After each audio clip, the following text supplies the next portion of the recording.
All right, guys, we are back, and we're going to go over a breakdown of Mavov against Cannonier here. This is his second to last fight. I thought this was a better fight to review than his most recent one, just because I think this will factor more into his upcoming fight with Izzy. So right here, starting off, Cannonier in the very first round loads up, dips into his left side, and throws a 3-2. Uh, Mavov kind of goes straight back. He tends to just kind of keep his hands wide. He moves his feet pretty well, but he doesn't really move his head. And you kind of see this a lot in the fight where he kind of just kind of fades out of position to take some of the damage off, but he does get tagged quite often. Right here, you're going to see Cannonier land a calf kick. And that is going to be something that you're going to see multiple times throughout this fight. Imavov eventually does adjust, but he does take a lot of calf kicks, which again I think is something to highlight with a fight with somebody like Izzy, who is known to tear up guys' legs pretty quickly. Right here you can see Imavov keeps his lead arm down. He will bring this hand up to fight and tries to load up for a rear hand. It appears he likes to step his left leg open as he does this. He ends up getting jabbed because of it. So right here. And it's just allowing Cannonier to get into the inside of his foot. He kind of steps off to the side. He throws his jab and kind of steps left and throws his two over the top a lot right there. And you see what he was going for. So he's trying to hit his one, and but in the process of doing that, he's stepping off to his left side. So as he steps to throw, he's centering himself to the counter punches, and he has kind of a hard time with this early on. Even though he ends up beating Cannonier in this fight, I noticed this over and over and over again. Not a big fan of the way that he tries to defend the calf kicks either. He just kind of brings his legs together like that and keeps his head out in front. The problem with doing that, especially with somebody like Izzy, is what's going to happen is Izzy's going to fake the low kicks and he's going to tag him in the face in the process. Also, he's going to be a lot faster on the low kicks. Cannonier's not setting these up beautifully. He's kind of doing like, hey, look at this, so I can land this, and the kicks are really big. Again, Izzy is a lot better striker than this, so I think if you put yourself into a position like this over and over again with somebody like Izzy, that's a problem. So this is going to have a lot less to do with the Izzy fight coming up, but this is just a general thing I've seen with him. He kind of lets guys control him in this clinch. So right here, he's not really actively doing anything to try to get out of this, and he kind of allows himself to just get put against the cage. Cannonier has an underhook and a tie around the neck here, and he really just doesn't fight this. You can kind of watch it. Like, he just kind of lets himself get turned. He lets himself get pushed back. His hips are kind of high. He turns, and he just kind of accepts the cage. And this happens a lot in this fight. He just accepts getting pushed back and bullied. I think he's the kind of guy, from what I've seen of his fights, where he kind of has the attitude like the longer it goes, the better it'll be for me. And if it's like, just don't like overextend myself, put too much effort into what I'm doing, I'll have energy and I can like, strike when the time's right. But yeah, a lot of this fight is also just Cannonier pushing him up against the cage. And right here, what you'll see is his laziness of his hips being high and not really fighting the wrestling at all here, and just kind of accepting the wall is actually going to get him kind of swept off balance here and thrown down. Now, Cannonier doesn't do a ton with this, but the way that he gets up also isn't that impressive to me. Um, I know the Dagestanis are known for wrestling, but he is out of France, from what I know. And I got to be really honest. I don't think I don't know this for sure, but to me, there's just not a lot of good MMA fighters that come out of France or out of France. Um, and a lot of that just has to do with the fact that, like, I just don't think the wrestling is probably very good out of France, if I had to guess. So again, he kind of gets bullied in these situations. Amanov gets warned for eye pokes. He didn't poke him in the eye, but he has this bad habit of, he fights very like loose, and like when Cannonier comes in, he kind of does like one of these. He does the John Jones special, like both fucking all your fingers straight at the person's face. He gets warned here for that, but he continues to do it for the rest of the fight. One of the things that Jared has landed a few times in this fight has been an overhand. He's not going to throw one right now, but Amanov follows Jared down with his hand a lot. So when Jared tends to dip, Cannonier, sorry, tends to dip, he is following him down with his left arm, and that's going to leave him open for the right hand over the top. And he does get hit with some overhands and right hands over the top during this fight. Right here, Cannonier goes for a calf kick, and Imanov just doesn't react very well at all. Like, just really doesn't react to it very well. Just tried to pull the leg back. Still kind of got it. And again, I just think somebody like Izzy is going to be on that so much faster. Especially when he switches his stance back and forth. He'll just be on that lead calf really quickly. This is really good reads by both guys. Jared Cannonier almost cracks a right hand. Imanov pulls away, throws a left hook, and Jared Cannonier rolls underneath. So you watch it, and then right hand pulls over. Really nice job. Cannonier comes up with the left arm to defend the counter strike. So that left arm was a frame, and put him into a position where it'd be very hard for Imanov to return his right hand. So right here, Imanov takes a Jared Cannonier thigh kick. I don't know why Jared went so high on this kick, but he ends up getting caught and swept. But the way that he just takes this, again, like, it was a little high. I think it slid off the calf up the knee, and then he grabbed it and then pushed him down. But I don't know. It's just not really a good reaction from him again here. He doesn't really do anything except for step into it to defend it, and that's just not a good way to deal with calf kicks, unless he just has steel calves. But yeah, he's going to end up getting Jared down here. Misses most of these shots. And then even when Jared's kicking here in a second, you're going to see, like, he's just very stiff-legged, right? He just has this very up and down, very stiff leg look, and Jared kind of just blasts at his fucking knees this whole way through. And again, I just find this to be lazy. I just find it to be really lazy and dumb. I don't know why you would. You need to either pressure in and bend your knees and like almost like drive your feet under his ass, or you need to be kicking at the legs or doing something, just anything. I don't know. Not just standing there and letting him like take out your ACLs. Anyways, he kind of just lets this happen, and then Jared shoots it for a single. He sprawls out. They come up, tries to wrap up an anaconda here, and Jared just postures, and Imanov just kind of lets it go. Again, he doesn't seem like he really fights for stuff. Jared just controls the overhook. So Imanov has the overhook here. Jared uses his right arm, cuts across to basically break the overhook down, locking Imanov arm in, and then Jared gets his own underhook here, pushes with his head, and then Imanov just kind of goes, okay, I guess this is where we're at, and just kind of accepts it. And again, he just doesn't really fight it, brings his knee up, kind of just barely defends. He's doing just like enough to not get like taken down or get hurt, but he just doesn't really do anything here. So Cannonier won the first round, in most people's opinion. And then Cannonier comes in the second round, switches his stance, and then goes for an inside leg kick.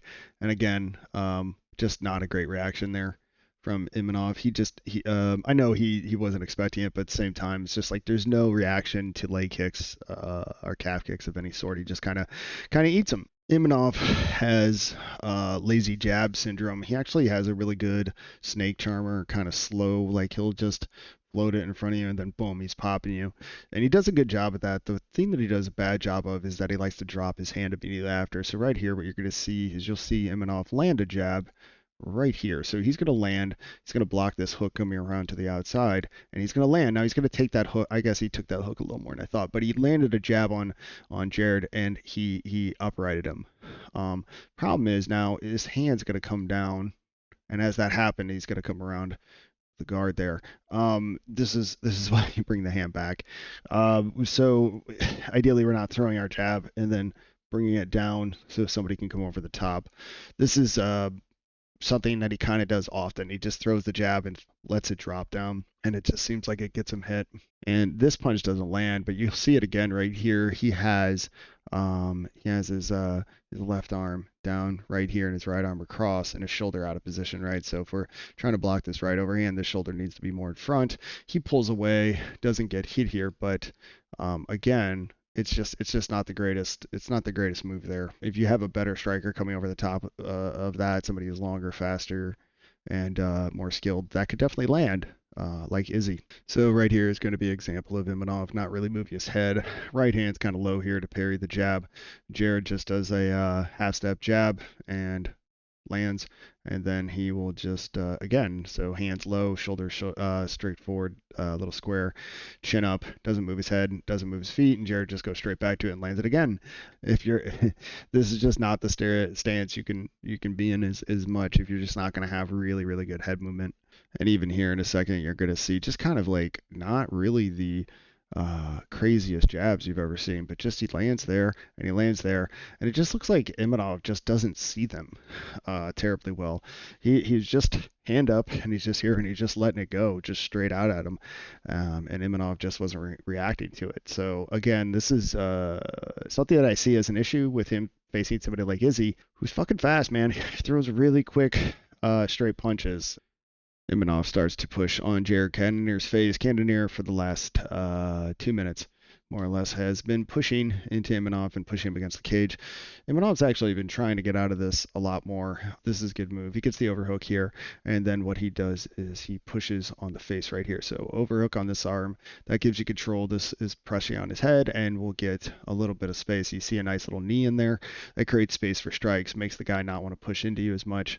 And then they're going to turn, and nice little elbow from Jared Cannonier. Imavov times Cannonier's duck here. He's kind of been dropping himself in, gets an uppercut into a real nice left hook here, but then ends up eating a nice jab right down the middle because he drops both his hands. Again, Imavov's habit here is that when he's walking you down, right here we'll see the 4-3. And then what does he do? He takes a big step with his left foot here. He steps out into the jab. He squares himself way too much when he throws straights. He takes these big steps off to his left side. When Imavov does let his hands go in groupings, like he does groupings of combinations, different stuff, he does tend to land. So you'll see him land a nice little jab through the center here. When he really goes, when he lets his hands go and he creates combinations, he does tend to land. He just tends to load up. He's just not like trying to like make contact. He tends to take this like big step on everything he's doing. Imavov right here is doing defensively sound stuff. Both his hands are up. He's fighting hands. He's going to slip to the inside of the overhand here and get the underhook, which would be great. But the problem is he's not going to do anything with it. He just accepts where Jared Cannonier is going to push him. And you can watch this. It takes forever, but he just walks him and walks him, just walks him back. No fight in his legs, crisscross at his feet as he goes, and he just accepts the cage. Again, I don't think this is going to factor very much into Izzy fights at all, but to me, that is a pretty big issue in your fights in general. If you can just get bullied back, I know Cannonier is a rough dude, and he's one of these guys who kind of bullies guys backwards like this, but this is clear he just wasn't even trying to counteract this. Here we're going to see another indication of why keeping the left hand low is not going to be the best idea. Jared Cannonier is going to throw a 1. He barely missed. He just barely touched that, I think. Didn't really land it. He's going to throw the 3, and that's going to off-time him. So right now, Imavov is looking at Jared Cannonier's rear hand. Problem is his arm's just a little low. If this hand was high, it'd basically be impossible to get hit with this. So Jared Cannonier is going to throw him off by throwing the left hand again, right? That throws him off, and then he's thinking left, and his arm is too low for this punch to be blocked, and he ends up eating that shot right over the top. And then he just goes, no, I'm fine, that wasn't anything, touches his face. But it doesn't change the fact that you still got hit, and then almost immediately fell for the fake jab to left hook again. That little jab to left hook combo is amazing. 1-3-2 is one of the best combos in boxing, but a lot of that came from the fact of just not having his arm up. If you just be in a more of a traditional stance, that's just not going to happen. Or if you're high on your long guard, your arm is higher than their shoulder, that's just not going to happen. It's because of having this very low jab hand, and then also not having particularly good head movement. If you're going to have a low jab hand, your head movement has to be better. You have to be able to move, be slick in here, use this rear hand better. Again, Imavov to me is not really showing that a ton here. Imavov right here is going to throw a 1 and a 2 downward. So he's kind of throwing a little bit of an overhand there. Jared is starting to show his habits a little too much. Jared kind of does the same thing. He dips off to this right side often, and he exits out that direction. It's actually going to be the one of the reasons he gets really cracked later and probably the beginning of what finishes him. But and then you'll see Amanov goes right back to it here in a second. He'll actually take a huge step with his right foot going for this right hand because he's going that way. Do you see that little dip that Jared's doing?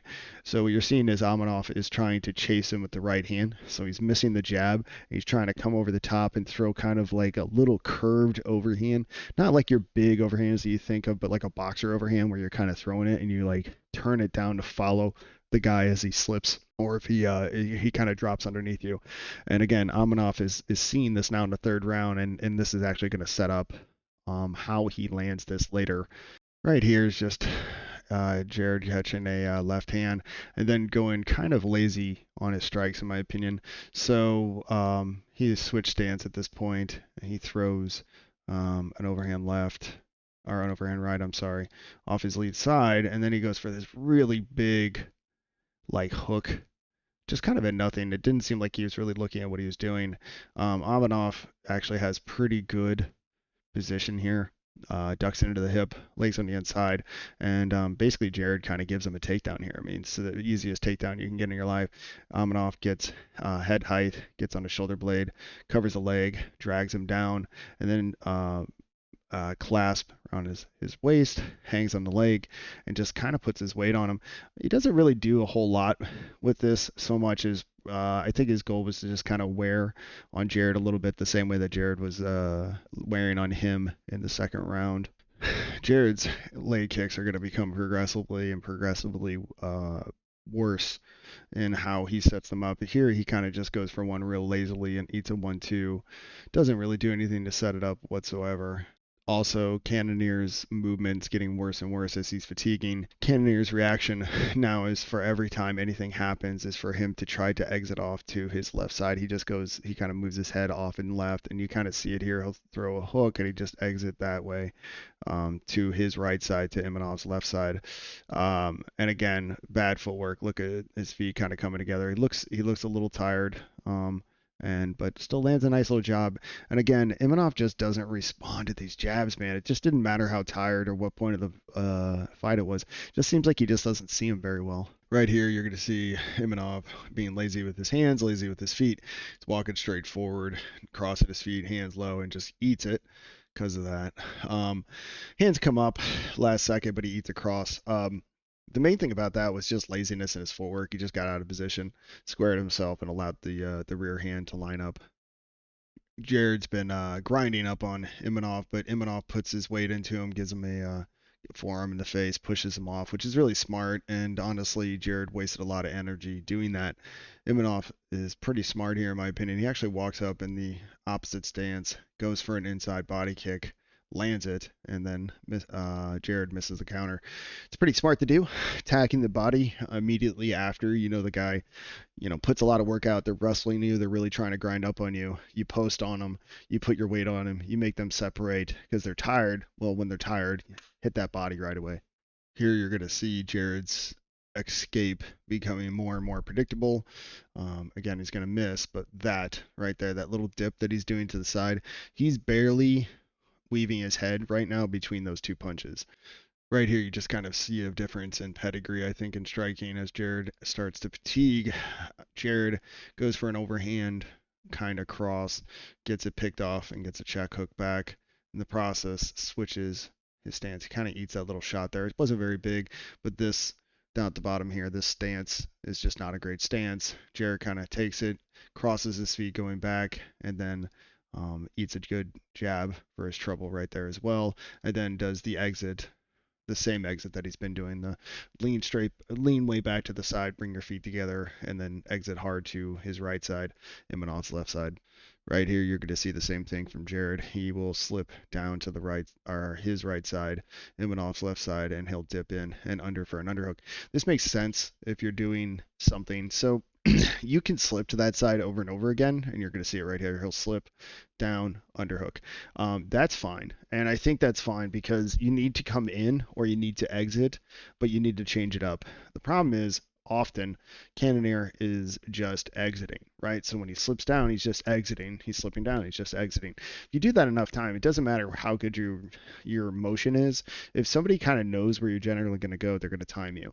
So you need to come in on it occasionally. You need to exit on it occasionally. You need to change up where you're going in order for it to be hard enough to predict that somebody shouldn't be able to just like time it. Cannonier drives Imavov back, and Imavov gives no real effort to make this not happen. Again, this looks bad in my opinion. I guess it depends on like what you're looking for in MMA, but I just think that when you accept somebody pushing you up against the cage this easily, it's one of these things where it's very hard for me to see you as winning. Um, you should look like you're at least trying to fight this position off. And when you're in open space and you're just walking straight backwards, that to me is not an indication that you are trying to fight this. You're not fighting for underhooks. You're just kind of accepting it and slowly dancing yourself back to the cage. Right here, you'll see Imanov starting to get his timing down more and more on this 1-2 kind of overhand. Jared um, is going to kind of lean away, and then he times it and hits that right hand. It's hard to tell if he really landed that or not, but he's going to come up with a left head kick and kind of graze him with the left head kick there. Imanov at this point, in my opinion, is realizing that he is starting to time what Jared's doing. Jared here goes for a failed spinning elbow, ends up hitting the tricep. So that looks like it hits hard. It really doesn't. It's hitting kind of the muscly part of the tricep, so it's not as bad as it appears. I'm not a huge fan of spinning elbows. To be honest, I do think that if you're gonna throw them, you should probably throw them more like north and south, like up than out, just because this is why you end up getting your back taken. If they just come forward, they're gonna put their head into your back, and chances are you're gonna end up getting back taken. Now again, Imanov doesn't really do anything with it. It's more just control. Cannonier here is going to be slipping off to the left side slightly after this jab. So he starts to slip to his left side here, gets his right arm up right here. This is fine to do, but then he overcommits his left arm across himself. So this is okay. You need to understand what's going to happen here. At this point, he doesn't really have, Imanov doesn't really have a left arm to use. So offensively, he can't do a whole lot here. So all I could really do is just hold it. So Jared bringing his arm across right here, I don't understand, but he ends up eating. He almost is like he's blocking a kick here, but he ends up eating a straight right hand for it. Because he basically put his fighting hand now across his body, so he was here like this, and then he brings his arm across like this, and leaves himself open for that right hand. I don't know why his reaction was to do that. Normally that would be something like if you were blocking a kick, you would bring both arms to the same side. But yeah, bad reaction. So here's the beginning of the end. Jared's fading, his footwork's getting worse, and his stance is getting worse. His hands are getting worse. His setups are getting worse. He's just less traditionally well trained when it comes to striking, and he gets a overhand here. So Jared takes a big old step to the left side, throws a pretty lazy jab hook, chin very high in the air, and he eats a right hand over the top. This is why we don't open ourselves to the right side, the rear side, ideally, right? So I don't want to be, if I'm in front of you like this and I'm coming forward to hit you, I don't want to be stepping this direction, just because a lot of times that puts me into these counter overhands, which you can miss over and over and over again. But if you hit one of them, especially in MMA, it could be the end of the fight. Taporia is a good example of that. He gets wobbled, it's off balance, and then Imanov does a good job here. Is he's just pretty calm, right? He kind of jogs him down, gets in a position, and then he fakes a little bit. And Cannonier is not in position. Again, this is where Cannonier's habits of the same escape over and over again, I think, become a problem. Because you'll see him, he goes one and hits the two, because he waited on that. He didn't even commit to that one. He knew that Cannonier was going to reflexively do the same thing he's been doing, bring his feet together, slip off to that side, eats the two, and that one is the one that I think does even more work than the first one, because now he's kind of completely out of it. He's gone totally squared up. His hips are squared. His feet are square. He's square on the cage. His hands are totally together. And then gets a knee into the face, into the tie clench, another knee, and kind of a bad overhand to the back of the head, but it's kind of a wild exchange here. Gets a few more flurry punches. Kind of fall in here. Nice little left hook. Nice little left hook. And probably one of the worst stoppages I've seen in a long time. He was wobbled. There's no doubt he was super wobbled. I don't think that was fair. Yeah, he didn't look great. He was pretty up still. Watching that, even watching it in slow motion now, it's like yeah, he was getting hurt here and there, but man, like he seemed pretty okay. Just the way that he's moving still. I mean, he's realizing that he's talking. I mean, he's clearly not 100%, but he's not wobbling on his feet still. He's not out like he looks like I know what the fuck's happening right now. Like I don't know. I didn't feel like it was a great stoppage. I feel like he should have been allowed to do a little bit more work, but I mean, he lost the fourth. It was like 2-2 probably. So I mean, there was a chance for him to win the fight. So, what do I think? I think he drops his lead hand too much. He pretty much just boxes. He doesn't throw kicks. He doesn't really wrestle that much. He's got some good submissions from what I've seen, some submission game from what I've seen from his other fights, but he does seem a little lazy. I don't see a lot of ways that he could beat Izzy. He's not like a Sean Strickland who will pressure you back and force you to box. It looks like he kind of just waits at range and wants to throw punches. Honestly, of any fight that I've seen recently, this is a pretty big layup for the former champion for Israel. I just have a hard time seeing this guy winning that fight. He could catch him. Adesanya might be slipping and getting old at this point, and maybe he gets tagged. Kind of really takes it to him. Who knows? But from what I've seen of his, like I said, he's a little lazy on a lot of his stuff. His boxing's decent. It's not bad, but he doesn't have a whole lot of head movement. Doesn't block calf kicks. Doesn't kick himself. Doesn't seem to wrestle. Doesn't actively seem to fight against people who wrestle him. Yeah, it just kind of seems like he waits back, and then kind of hopes to snatch victory. That's kind of my whole take on that. Take of that what you will. That's it, guys. I hope you liked that. Hopefully that helps somebody. Hopefully somebody watches this and gets a little bit out of this. But yeah, Israel to me seems like the layup choice in this situation. Pretty much the easy choice. So yeah, thanks, guys.